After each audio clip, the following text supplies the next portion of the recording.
بسم اللہ الرحمن الرحیم۔ حضرت موسیٰ علیہ السلام کے عصا کا واقعہ۔ یہ حضرت موسیٰ علیہ السلام کی وہ مقدس لاٹھی ہے جس کو عصائے موسیٰ کہتے ہیں۔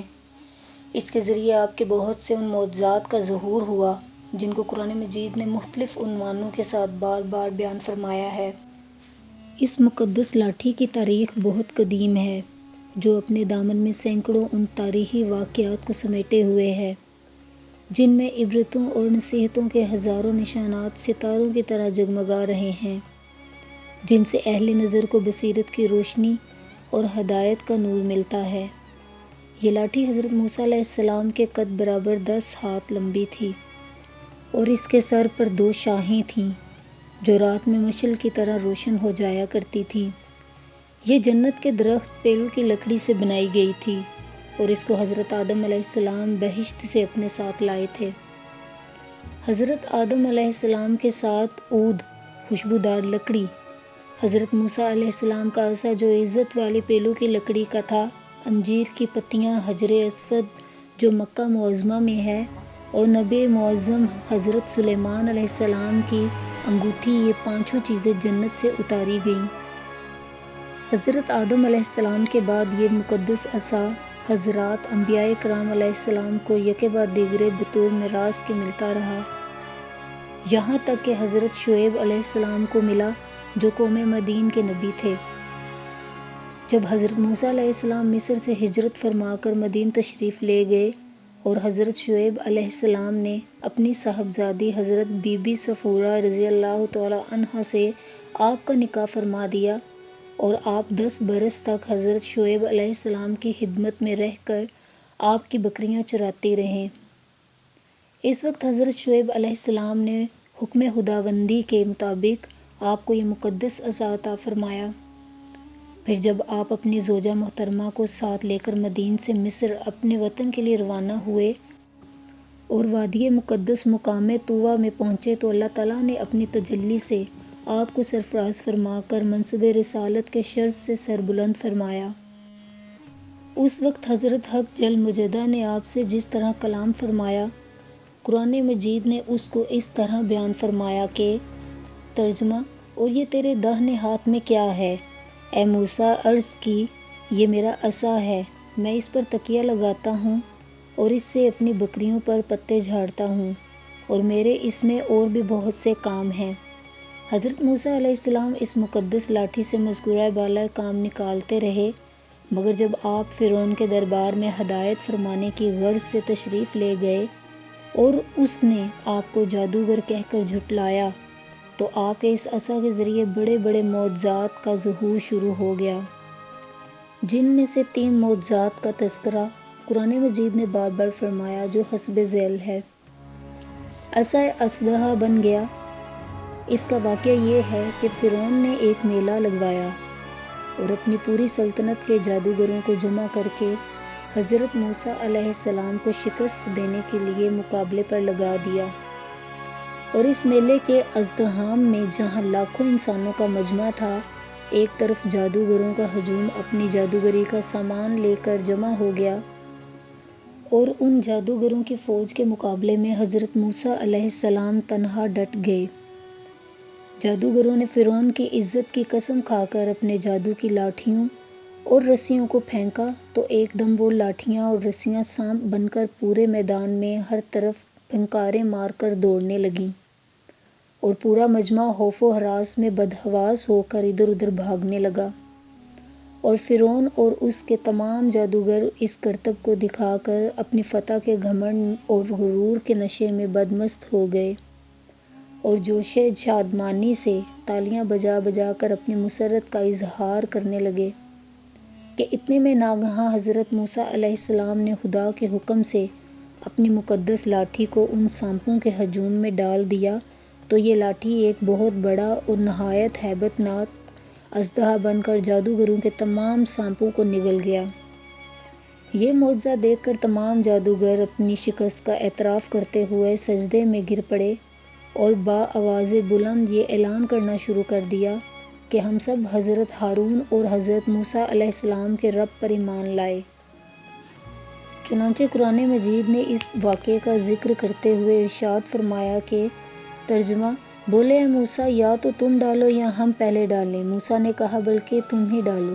جب ہی ان کی رسیاں اور لاٹھیاں ان کے جادو کے زور سے ان کے خیال میں دوڑتی معلوم ہوئیں تو اپنے جی میں موسیٰ نے خوف پایا۔ ہم نے فرمایا ڈر نہیں، بے شک تو ہی غالب ہے، اور تو ڈال دے جو تیرے داہنے ہاتھ میں ہے اور ان کی بناوٹوں کو نگل جائے گا۔ وہ جو بنا کر لائے ہیں وہ تو جادوگر کا فریب ہے، اور جادوگر کا بھلا نہیں ہوتا۔ کہیں آوے تو سب جادوگر سجدے میں گرا لیے گئے۔ بولے ہم اس پر ایمان لائے جو ہارون اور موسیٰ کا رب ہے۔ عصا مارنے سے چشمے جاری ہو گئے۔ بنی اسرائیل کا اصل وطن ملک شام تھا، لیکن حضرت یوسف علیہ السلام کے دور حکومت میں یہ لوگ مصر میں آ کر آباد ہو گئے، اور ملک شام پر قوم عمالقہ کا تسلط اور قبضہ ہو گیا، جو بدترین قسم کے کفار تھے۔ جب فرعون دریائے نیل میں غرق ہو گیا اور حضرت موسیٰ علیہ السلام کو فرعون کے خطرات سے اطمینان ہو گیا تو اللہ تعالیٰ نے حکم دیا کہ قوم عمالقہ سے جہاد کر کے ملک شام کو ان کے قبضہ و تسلط سے آزاد کرائیں۔ چنانچہ آپ 6 لاکھ بنی اسرائیل کی فوج لے کر جہاد کے لیے روانہ ہو گئے، مگر ملک شام کی حدود میں پہنچ کر بنی اسرائیل پر قوم عمالقہ کا ایسا خوف سوار ہو گیا کہ بنی اسرائیل ہمت ہار گئے اور جہاد سے منہ پھیر لیا۔ اس نافرمانی پر اللہ تعالیٰ نے بنی اسرائیل کو یہ سزا دی کہ یہ لوگ 40 برس تک میدان طیہ میں بھٹکتے اور گھومتے پھرے اور اس میدان سے باہر نہ نکل سکے۔ حضرت موسیٰ علیہ السلام بھی ان لوگوں کے ساتھ میدان طیہ میں تشریف فرما تھے۔ جب بنی اسرائیل اس بے آب و گیا میدان میں بھوک و پیاس کی شدت سے بے قرار ہو گئے تو اللہ تعالیٰ نے حضرت موسیٰ علیہ السلام کی دعا سے ان لوگوں کے کھانے کے لیے من و سلوہ آسمان سے اتارا۔ من شہد کی طرح ایک قسم کا حلوہ تھا اور سلوہ بھنی ہوئی بٹیریں تھیں۔ کھانے کے بعد جب یہ لوگ پیاس سے بے تاب ہونے لگے اور پانی مانگنے لگے تو حضرت موسیٰ علیہ السلام نے پتھر پر اپنا عصا مار دیا تو اس پتھر میں 12 چشمے پھوٹ کر بہنے لگے، اور بنی اسرائیل کے 12 خاندان اپنے اپنے ایک چشمے سے پانی لے کر خود بھی پینے لگے اور اپنے جانوروں کو بھی پلانے لگے۔ یہ پورے 40 برس تک یہ سلسلہ جاری رہا۔ حضرت موسیٰ علیہ السلام کا معجزہ تھا جو عصا اور پتھر کے ذریعے ظہور میں آیا۔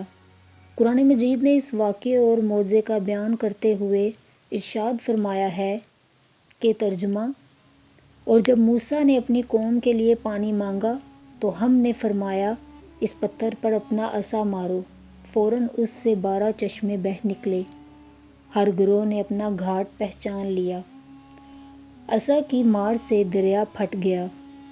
حضرت موسیٰ علیہ السلام ایک مدت دراز تک فرعون کو ہدایت فرماتے رہے اور آیات و معجزات دکھاتے رہے، مگر اس نے حق کو قبول نہیں کیا، بلکہ اور زیادہ اس کی شرارت و سرکشی بڑھتی رہی، اور بنی اسرائیل نے چونکہ اس کی خدائی کو تسلیم نہیں کیا، اس لیے اس نے ان مومنین کو بہت زیادہ ظلم و ستم کا نشانہ بنایا۔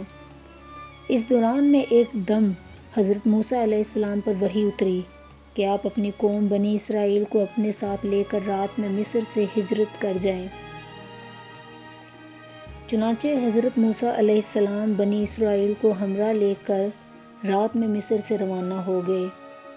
جب فرعون کو پتہ چلا تو وہ بھی اپنے لشکروں کو ساتھ لے کر بنی اسرائیل کی گرفتاری کے لیے چل پڑا۔